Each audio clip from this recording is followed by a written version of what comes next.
حضرت ابن عمر بیان کرتے ہیں کہ رسول اللہ صلی اللہ علیہ وسلم نے فرمایا کہ اسلام کی بنیاد 5 چیزوں پر رکھی گئی ہے: گواہی دینا کہ اللہ کے سوا کوئی معبود برحق نہیں ہے، اور یہ کہ محمد صلی اللہ علیہ وسلم اس کے بندے اور اس کے رسول ہیں، نماز قائم کرنا، زکوٰۃ ادا کرنا، حج کرنا اور رمضان کے روزے رکھنا۔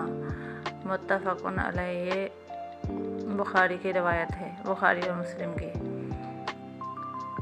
حضرت ابو ہریرہ رضی اللہ تعالیٰ عنہ بیان کرتے ہیں کہ رسول اللہ صلی اللہ علیہ وسلم نے فرمایا کہ ایمان کی 70 سے کچھ زائد شاخیں ہیں، ان میں سے سب سے افضل یہ کہنا ہے کہ اللہ کے سوا کوئی معبود برحق نہیں ہے، اور سب سے ادنا یہ ہے کہ راستے سے تکلیف دہ چیز کو ہٹا دینا، اور حیا بھی ایمان کی ایک شاخ ہے۔ متفق علیہ۔ حضرت عبداللہ بن عمر رضی اللہ تعالیٰ عنہ بیان کرتے ہیں کہ رسول اللہ صلی اللہ علیہ وسلم نے فرمایا کہ مسلمان وہ ہے جس کی زبان اور ہاتھ سے دوسرے مسلمان محفوظ رہیں، اور مہاجر وہ ہے جو اللہ کی منع کردہ چیزوں کو ترک کر دے۔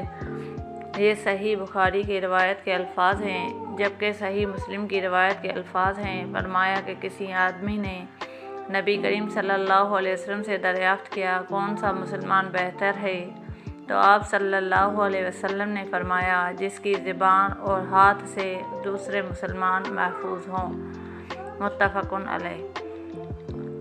حضرت انس رضی اللہ تعالیٰ عنہ بیان کرتے ہیں کہ رسول اللہ صلی اللہ علیہ وسلم نے فرمایا کہ تم میں سے کوئی مومن نہیں ہو سکتا حتیٰ کہ میں اسے، اس کے والد اور اس کی اولاد اور اس تمام لوگوں سے زیادہ محبوب نہ ہو جاؤں۔